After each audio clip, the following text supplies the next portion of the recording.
The crash was louder than thunder. The sky tore open as the human cargo ship fell, its engines burning, its hull broken by the atmosphere of a planet no one had charted. Jake groaned, his head bleeding from a cut above his brow. Lights blinked and died around him. Systems failed one after another. He unstrapped himself from the broken pilot seat and looked outside the cracked front screen jungle. Strange. Glowing trees, purple fog, and no sign of any rescue. Jake knew he was alone.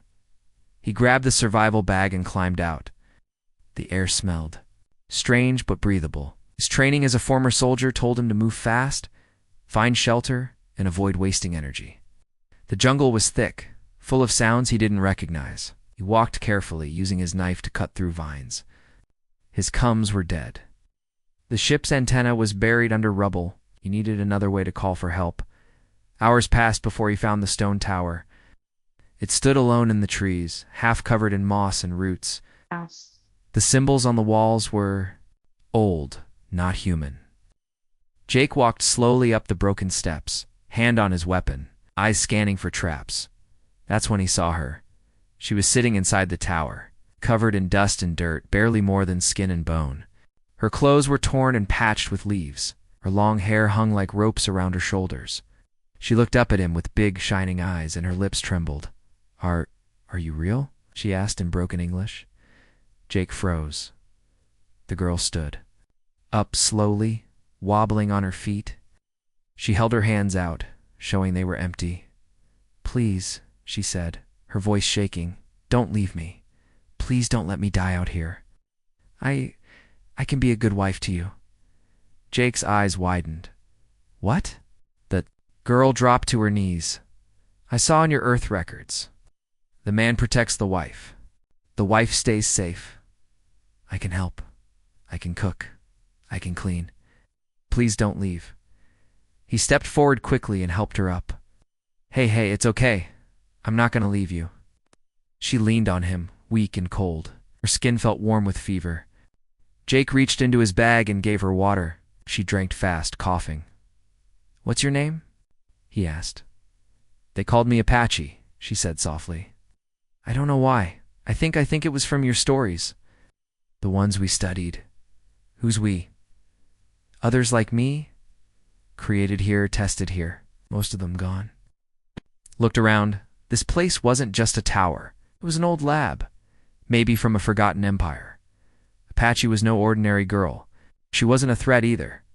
Just scared and left behind. He helped her walk back toward the wreckage of his ship. Along the way, she pointed out safe paths, hidden dangers. She knew the land better than anyone. Even weak, she was useful. They reached the broken ship just before nightfall. Jake started a small fire using emergency gear. Apache sat close to the warmth, holding the cup of soup he made from dry rations. She didn't eat fast. She ate like someone who had once starved for a long time. "How long have you been alone?" he asked. "I lost count after 3 years." 3 years, she nodded. "I woke up early. Others didn't wake up. The machines failed. I stayed hidden. Sometimes the old guards came back. I ran from them, I think. I was forgotten." Jake looked at her carefully. "And the wife thing." Apache looked down. "I watched your old shows. Your human history. The wife stays by the husband. The husband keeps her safe. I thought maybe, if I say the right thing, you'd protect." "Me?" Jake gave a small smile. "You don't have to be a wife to be safe. You're a person. That's enough." Apache looked at him like he had spoken magic. Maybe to her he had. The night grew cold. Jake gave her a heat blanket and took the floor. Apache tried to give it back, but he shook his head. "Rest." "Need your help tomorrow? You trust me?" "Yeah," he said. "You didn't try to hurt me. You just want to live." Apache stared at him for a long moment before closing her eyes. The next morning she woke up before him and already had berries cooking in the small pot. Jake sat up, surprised. "You found food?" "Yes," she said with a soft smile. "Not poisoned. I know which ones are safe." As they ate, Apache pointed toward the jungle. "There's an old tower with light. Sometimes it still blinks. Maybe you can fix it." They packed and headed that way. Apache moved fast now, stronger with food and sleep. She led Jake to a strange building hidden under vines. Machines buzzed quietly inside, long forgotten. "Do you know how to work these?" Jake asked. "Some," she said. "I can show you." She placed her hands on the control panel. The lights flickered. Jake saw her fingers moving with memory. She wasn't just a survivor. She had knowledge. Apache looked up at him, eyes bright. "I can help. I want to help." Jake smiled. "Then let's get out of here together." The old tower buzzed with a weak humming sound. Wires sparked in corners and half of the control panels blinked slowly, as if waiting for someone to remember them. Jake stood beside Apache, watching as she moved her hands across the dusty screens. "With care? How do you know this stuff?" he asked. Surprised, Apache didn't look up. "They taught us not everything. Just enough to serve or fix what they broke." "Who is they?" She paused for a moment. "The ones who built me." Jake didn't push further. He could see in her eyes that the memories were heavy. Instead, he checked the open hatch. In the side wall, the side was a small fusion relay, mostly intact but lacking power. "We'll need energy," Jake said. "Anything still working around here?" Apache nodded. "Near the ridge. Glowing stones. Old power source. I can show you." Before they left, Jake scanned the tower one more time. Strange symbols floated on the broken screens. Alien letters mixed with human numbers. This place wasn't just a lab. It was once a listening post. Maybe older than the war that destroyed the Empire Apache had spoken about. They moved through the jungle carefully.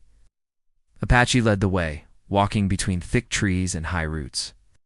Her body was still thin, but her steps were stronger. Jake noticed how quiet she could be. How her eyes caught things his didn't. When they reached the ridge, he saw them crystals glowing blue under the soil. They pulsed like slow heartbeats. "Are these safe?" he asked. "Yes," Apache said, "but we should be quick. Old machines live near them." Machines, drones, broken minds. "They think we're still experiments." Jake pulled out a metal rod from his pack and used it to pry loose a large chunk of crystal. Apache picked two smaller ones. The moment the third crystal came free, a loud screech echoed in the air. "Run!" Apache yelled. They didn't wait. They dashed through the trees as fast as they could. Behind them, something large crashed through the jungle. Metal legs slammed into the ground, and a red scanner beam cut through the fog. "Target escaped Unit 12 years ago," the machine's voice said flatly. "Recovery in process." Shh. Jake turned and fired a flare behind him. The bright light confused the scanner for a second. They kept running until they found a narrow cliff path and squeezed through. The machine didn't follow. They made it back to the tower, out of breath. "We can't stay here long," Jake said. "That thing will come again." Apache nodded and helped him place the crystals into the power core. Sparks danced, then lights flashed. The signal station came alive. Jake worked fast to set a message. "This is survivor Jake Carver, human cargo pilot. Crashed on unknown planet, requesting rescue. Coordinates attached." He looked over to Apache. "Want me to say anything for you?" She stayed quiet, then shook her head. "No one comes for me." Jake frowned. "Well, now you're not alone. We'll come for both of us." Over the next few days, they repaired more parts of the tower. Apache showed Jake how to use the alien tech. She also taught him how to find food, clean water, and even safe places to sleep. One night, while they sat beside a fire near the base of the tower, Apache looked up at the stars. Her voice was soft. "Do your people still keep wives safe?" Jake looked at her gently. "It's not about keeping them safe because they're wives. It's about loving someone enough to want to protect them." Apache stared at the flames. "I used to think if I just offered myself, someone would care enough not to leave." "Apache," Jake said, "you don't need to offer anything. You're strong, smart, and you're kind. That's enough." She smiled just a little. "I like when you say my name. It feels like it matters." The next morning, the skies turned dark. A heavy sound rolled across the land. Not thunder but engines. Jake grabbed his scanner and ran to the edge of the tower. In the sky, a small ship appeared. At first, he smiled as skew had come. Then, He saw the emblem on the side. "Not human. That's not us," he said. Apache stepped beside him. Her face turned pale. "That symbol. It belongs to the ones who made this place. They're back." The ship landed hard, kicking up dust. 2 robotic units rolled out. Voices spoke in the same cold tone. "Biological unit Apache. Terminate or retrieve." Jake pulled Apache behind him. "You're not taking her." The robot scanned him. "Unauthorized human. Non-mission subject. Warning. Interfere and be neutralized." Jake raised his flare gun. "You'll have to try." Before the machines could react, Apache whispered something in a strange language. The tower lights changed color. A surge of energy blasted out from the walls. One robot froze. The other sparked and fell over. Jake looked at her, shocked. "Did you do?" Apache held up a small crystal she had hidden. "Override code. They still think I'm property, but I remember their codes." They ran back inside and closed the hatch. Tower shook from an outside hit. Jake held his rifle, ready. "We can't fight them forever," he said, "but maybe. We don't have to." Apache looked at the main screen. "There's a hidden signal path. If we boost it with enough power, your people will hear it clearer. Then let's do it." They worked side by side, fixing wires, feeding crystal shards into the circuit. The signal beam grew stronger. Jake sent another message. "Is Jake Carver not alone? Unknown tech involved? Need extraction now? Danger level rising?" He turned to Apache. "We're getting off this rock, I promise." She nodded, eyes serious. Together, down. And outside, deep in the jungle, more machines began to move. The jungle shook with each step of the old machines. Their metal feet crushed trees. Their scanner lights swept the ground in slow, sharp patterns. Tower's outer walls groaned under pressure as something heavy moved closer. It sighed, Apache, and Jake worked fast, connecting wires and rerouting power to the signal tower's core. "This should boost the signal range," Apache said, handing Jake a small device shaped like a cube. "But it won't last long." Jake inserted the cube into the control board. The screen flashed. Energy surged through the walls, and the comms light turned green. "Sending again," he said. "All human ships. This is pilot Jake Carver. I've got a survivor with me. Unknown tech. Hostiles approaching. We need extraction. Repeat, need extraction." He watched the message bounce off the satellite path Apache had unlocked. He didn't know if anyone was listening, but it was all. They had a sudden crash made them freeze. Part of the tower wall cracked. One of the robot patrols had reached them. Apache grabbed a long rod from the storage and twisted it open. Soft blue glow appeared at the tip. It was a Batanan old energy weapon from the ruins. "How many of these do we have?" Jake asked. "Just 2, she said. "But if we're smart, we won't need more." Jake nodded. "You take high ground. I'll slow them down here." Apache hesitated. "You shouldn't fight alone. You're better with tech," Jake said. "Both know that."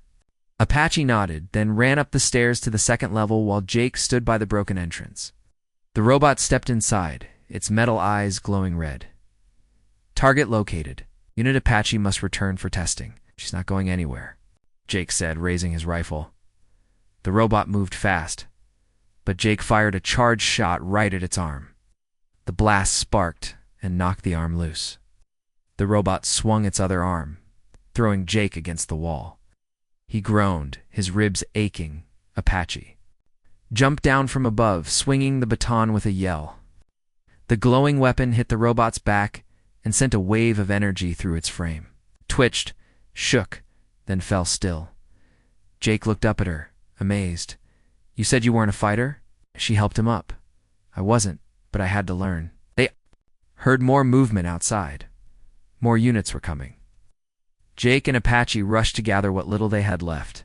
There was no time to repair the wall. Instead, they activated the tower's defense ring and old energy field meant to block scanning signals. "This will hide us for a short time," Apache said. "But it won't hold forever." "Then we need to move," Jake said. They packed food, tools, and power cells into small bags and left the tower quietly, slipping into the jungle. Apache led them through a path few would notice, one she used to avoid drones in the past. They walked for hours, sometimes in silence, sometimes with whispers, as the sun fell. They found shelter in a cave hidden behind thick vines. Inside, it was cool and dark, with walls made of glowing stone. Jake sat down, breathing hard. We need a new plan. Apache pulled out a map she had drawn in the sand. So there's an old hangar near the valley. It was for testing ships. If it still works, maybe we can fly. Can you pilot? No, she said, but I can try. Jake smiled faintly. That makes two of us. They ate quietly. Apache gave Jake some dried fruits she had gathered earlier. He thanked her, and she sat beside him, staring at the cave ceiling, she said softly. I used to think being alone made me safe. No one to hurt me. No one to leave me. Jake looked at her, and now, I'm not afraid of being with someone, just afraid of losing them. He nodded slowly. I know that feeling. For the first time, Apache reached out and gently held his hand. They stayed like that until sleep came. The next morning, they made their way to the valley. It took half a day of walking, dodging drone patrols, and crawling through thick brush. When they finally reached the testing grounds, Jake stopped in surprise. A massive underground hangar stood in the cliffside, partly collapsed but still reachable. Inside, half buried in vines and dirt, was a ship. It was old, be from a forgotten war, but its shape was still intact. Can we fix it? Jake asked. Apache walked up to it, brushing off the dust. I think so. If the power core isn't broken, they spent hours digging around the ship, clearing routes and checking systems. Apache found a weak signal in the ship's control center, and the power core was offline but not destroyed. We need one more energy crystal, she said. The last one. Jake opened his bag and pulled it out. I kept this just in case. They installed the crystal and watched as the ship's lights came on. Screens lit up, showing faded text in a mix of human and alien language. She's waking up, Apache said, smiling. A loud noise from above made them stop. A patrol had found them. Run startup now, Jake shouted. Apache tapped fast on the screen. The engines hummed, weak but alive. Jake jumped into the pilot's seat. Apache joined him, sliding into the co-pilot's chair. We're flying blind, she said. Better than dying on the ground. The patrol fired from the cliff above. Explosions hit the rocks, sending dust flying. Jake gripped the controls. The ship shook as it pulled free from the vines. With a loud roar, the old ship lifted off the ground and burst through the jungle canopy. Apache looked at Jake. We did it, Jake said. We still have to escape the sky. Above them, in orbit, something waited. The ship rose slowly, shaking from the strain of age and damage. Metal panels rattled as vines and dirt slipped off the sides. Jake held the controls tight, his eyes focused on the blinking lights in front of him. Apache sat beside him, reading. Strange symbols on the screen. Pressure is rising, Apache said, but engines are holding. Jake nodded. Just need to break the clouds. Below them, drones followed. Small flying units zipped between trees, firing weak energy shots. The old hull took the hits, but sparks flew from the right wing.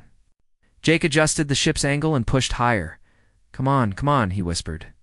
The jungle fell away beneath them. Clouds rolled past the windows. The blue sky grew darker as they reached the edge of the planet's atmosphere. Then Apache's screen blinked red. We're being locked, she said quickly. There's something in orbit. Jake gritted his teeth. Of course there is. Above them, floating like a silent shadow, was a large satellite-ship-hand old control vessel, left from the fallen empire. It had no crew, only machines. It scanned everything that left the planet. And it had weapons. They want to stop anything from escaping, Apache said. Well, too bad, Jake replied. We're getting out. The control ship charged a beam. A red light appeared under its hull, aiming toward them. Hang on. Jake rolled the ship hard to the left. The beam missed by inches. It cut through the air, lighting up the clouds like fire. Apache grabbed the side panel to steady herself. We need to reach open space before it fires again. Working on it, Jake said. He pushed the old engines as far as they would go. The ship groaned and shook, but it kept moving. Apache typed fast into the co-pilot system, searching for weaknesses in the control ship. I found something, she said. An old command port still active. If we send the right code, it might stop the beam. You think it'll listen? It listened to me before, she said. Maybe it will again. Jake gave her the signal. Do it, Apache typed in. The command. Her fingers moved fast, typing words from the language of the ones who created her. The control ship hesitated. The beam charging light flickered. For a moment, all was quiet. Then the control ship fired again. Apache's code didn't work fast enough. The second beam hit the back of their ship. The rear systems exploded. Alarms screamed. Fire burst in the engine room. We're hit, Jake shouted. Losing control? The ship spun out of orbit. Stars turned into streaks. The old hull bent from pressure, stabilizing. Apache said, trying to fix the damage. It's no good, Jake said. We can't leave the planet's gravity. But we're too high to go back, Apache whispered. The ship shook violently. Then the emergency system kicked in. Metal pods opened from the back. Escape units. We need to eject, Jake said. Apache hesitated. What about the signal? Already. Sent, he said. Either they got it, or they didn't. They climbed into the escape pod together. Jake closed the hatch, and the pod launched away, just as the main ship exploded in a flash of light behind them. The pod spun for a moment, then slowed as small thrusters took control. They drifted for a while in silence. Jake looked through the small window. Stars blinked in the distance. As a broken planet slowly turned below them. At least we're not dead, he said. Apache gave a tired smile. Not yet. They sat quietly. The pod had food, water, and oxygen for 3 days. After that, there would be nothing left. You still think someone will come? Apache asked softly. I hope so. Jake said, I've seen stranger things happen. The pod beeped suddenly. Apache looked at the screen. Something is out there. A large shape moved in the dark. It came closer, slowly, like a shadow growing under starlight. Then lights appeared, white, soft, and human. Jake Apache said, That's a human ship. Jake leaned forward, heart racing. They got the signal. A voice came through the pod's radio. This is Captain Laura Nash of the H.S.S. Beacon. We received your distress call. Prepare for docking. Apache's eyes filled with tears. Shh. She covered her mouth. Jake placed a hand on her shoulder. We've made it, he said. Minutes later, they docked with the beacon. The pod opened, and humans in suits helped them out. Jake stepped first, supporting Apache as she limped beside him. The hallway was clean, bright, and warm. Apache blinked, unused to the lights. Crew members looked at her with confusion. She's with me, Jake said. She saved my life. Medical. Teams took them to the infirmary. Jake's ribs were wrapped, and his wounds cleaned. Apache was given fresh clothes, water, and medicine. Later, in a quiet room, Captain Laura sat across from them. We scanned your escape pod, she said. We also picked up pieces of the old Empire tech. How much do you know? Apache answered softly. I was part of an old experiment. They left me. Jake found me. Laura nodded.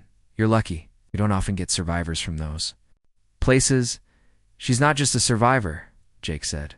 She's smart, brave, and she risked everything to stop those machines. Laura looked at Apache. You're safe now. No one here will treat you like a test subject. Apache nodded slowly. Thank you. As the captain left, Jake turned to Apache. You okay? She smiled. I think I'm finally free. Jake smiled back. You still want to be someone's wife? Apache chuckled quietly. Not if I have to beg again. He laughed softly. Good, because I don't need a wife. Just want a partner. And for the first time in years, Apache reached for his hand not in fear, not for safety, but because she wanted to, and he held it not out of duty, but because he wanted to. 2. Apache sat near the window of the infirmary, watching the stars move past slowly. She had never seen space like this, clean, peaceful, and quiet. It was nothing like the broken planet she had lived on for years, nothing like the ruined labs, or the endless sounds of machines hunting her for the first time. She felt calm, Jake walked in with 2 cups of warm drink from the food station. He handed one to her and sat beside her. He looked better. Now his wounds were healing, his uniform was clean, and there was a small smile on his face. "How's the view?" he asked. "Beautiful," Apache said. "I never knew space could." "Be gentle." Jake sipped his drink. "This ship's not like the others. It's a science and rescue ship. They don't fight, they save." Apache turned to him. "Is that what you want to do now?" He thought for a moment. I think so. After everything we've seen, maybe helping others makes more sense than fighting." Apache nodded. "I'd like to help too." The door opened, and Captain Laura entered. She was holding a small tablet in her hand and looked serious. "We received a message from Central Command," she said. "They want to speak to both of you about what happened on the planet and about Apache." Apache's hands tensed slightly. "Are they going to take me?" "No one is taking you," Jake said firmly. Laura nodded. "No, but they have questions, mostly about the technology and your knowledge of the Fallen Empire's systems." Later that day, in a small briefing room, Jake and Apache sat across from a screen showing the faces of human officers from Central Command. Their voices were clear, but not cold. "We understand that the woman called Apache helped activate, control, and even disable multiple Empire-based machines." One officer said, "Is this true?" Jake answered, "Yes. She saved my life more than once. She also helped unlock a signal station that saved us." Another voice asked Apache, "Where did you learn these things?" Apache replied slowly, "I was raised in a lab, trained to serve the machines, but I learned more by surviving, watching, remembering, and never giving up." The officers were silent for a moment. Then one of them said, "We'd like to offer both of you a choice." "What kind of choice?" Jake asked. "Join a special division. We're building a team to study lost Empire tech, rescue forgotten survivors, and stop dangerous machines left in deep space." Jake looked at Apache. "What do you think?" She smiled softly. "They left me behind once. Maybe now I can help." "Others who were left too." Jake nodded. "We're in." A few weeks later, they were transferred to another ship smaller, faster, and equipped for deep exploration. Apache received her own uniform. It wasn't fancy, but she wore it proudly. She also had her own small room for the first time ever. She decorated it with little things. She collected feathers from the old jungle, a glowing stone, to one of Jake's spare pilot badges. Their first mission took them to the outer edge of a dead system. An old beacon had sent a weak signal. Jake piloted the ship, and Apache sat at her station, watching for patterns in the data. "We're close," Apache said. "The signal is repeating every 30 seconds. Someone might be alive." They followed the signal to a dark planet, covered in frozen lakes and ice mountains. The beacon was buried under snow, but it still blinked. They landed nearby and began searching. In a cave, they found signs of a shelter. Walls made of metal pieces, a heat source powered by damaged tech, and old food packs. Inside, they found a child barely 10 years old, wrapped in blankets, cold but alive. Apache picked her up gently. "She's scared," she said. The child looked at Apache, wide-eyed. "Are you real?" Apache said softly. "You're safe now." They brought her back to the ship. Medics treated her, and the girl slowly started talking. She said her parents were researchers, lost during a storm. She had survived alone for weeks, maybe months. Jake sat beside Apache that night. "You were great with her. I know what it feels like to be alone," Apache whispered. Their team sent word back to command, and soon other missions followed. They rescued more survivors, disabled more machines, and found ruins that taught humanity things they had never known before. Everywhere they went, Apache was respected not as a test subject or lost project but as a leader, a guide, and a friend. But not everything was peaceful. One mission brought them to a derelict ship drifting near a black hole. It had old Empire markings and heavy armor. Jake landed the team safely, but something was wrong. Inside the ship, machines were still active and more aggressive than ever. They attacked without warning. The team fought hard. Apache used her codes, but the system had changed. This ship had been reprogrammed to kill anything not inside its control. Jake was injured again. Apache had to drag him behind a control panel while the team fought back. She found a hidden server and tried to send a shutdown command. Nothing worked. She looked down at Jake, his side bleeding. "You have to go." "Not without you," he said, weak but firm. "You once saved me," she said. "Now it's my turn." Apache activated her own signal, one that reached the core of the ship. It was a master shutdown one she had saved.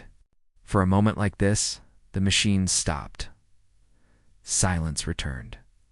The team pulled Jake and Apache out. The ship exploded behind them, but they were safe.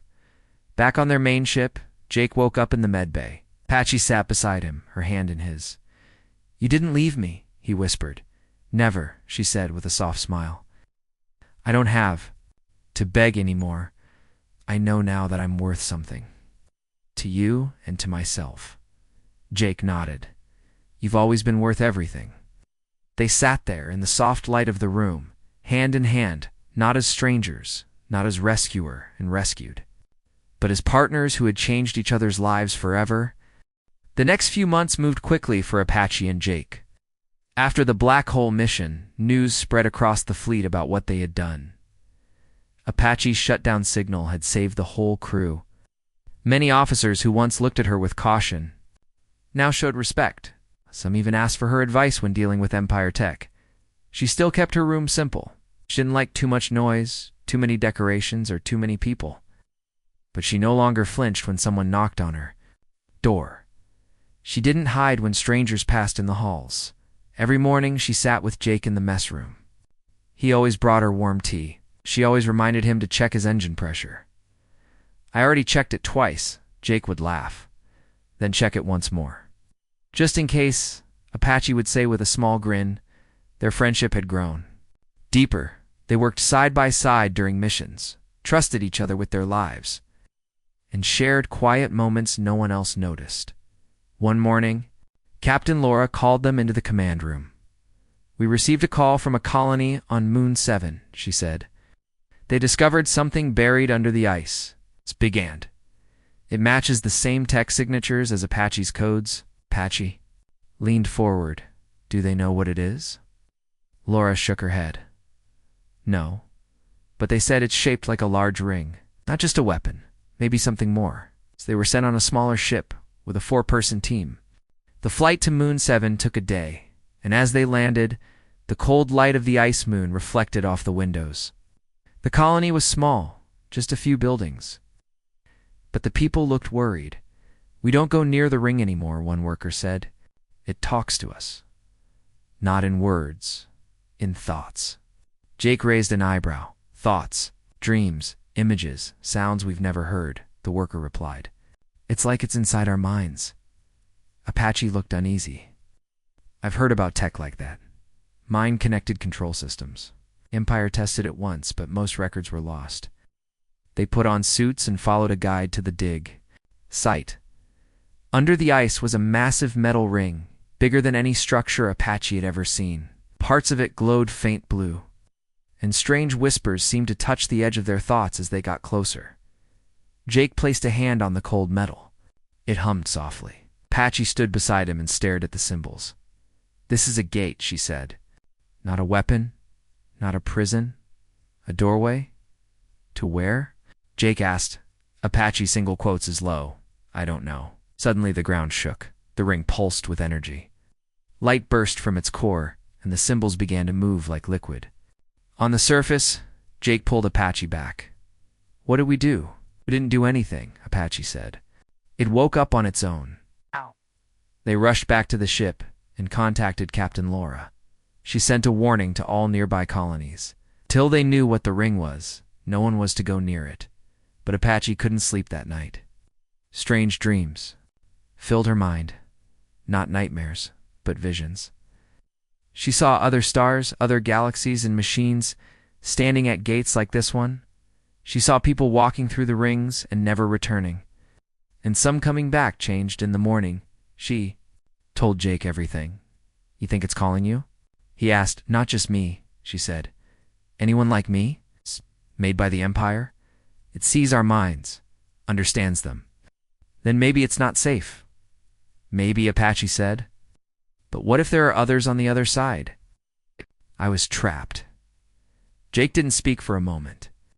Then he said, we can't open it alone. But if Command agrees, maybe we can lead a mission. They sent the report back to Command. For days, there was silence. Then finally, a decision came. Command would send a full research ship to join them. But Apache and Jake would lead the entry team only if Apache agreed. She did. Days later, the large ship arrived. Scientists, security teams, and engineers stepped out. They scanned the ring, mapped its surface, and studied its energy. Apache helped guide them, reading the symbols and unlocking each safety layer. Finally, the gate shimmered. It's ready. Apache said. Jake stood beside her, wearing his full gear. We go in, take a look, and come back. That's the deal. Apache nodded. I remember. They stepped through the gate together. For a moment, everything turned white. There was no ground, no air, just light. Then their feet touched solid stone. They were inside a massive room, filled with floating machines and glowing walls. In the center stood a group of figures, tall, thin, and silent. They weren't human, but they weren't enemies either. One of them stepped forward and touched Apache's hand. In her mind, she heard a calm voice. You are not forgotten. You are the bridge.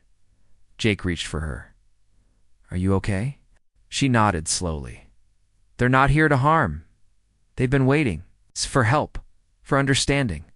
The beings showed them visions of a war long ago, of technology left behind, and of a future where peace could grow if the right ones connected the past and present. They stayed for a short time, spoke through light and thought, and then returned through the gate. On the other side, the teams waited. What did you find? Captain Laura asked. Apache looked around at the faces watching her.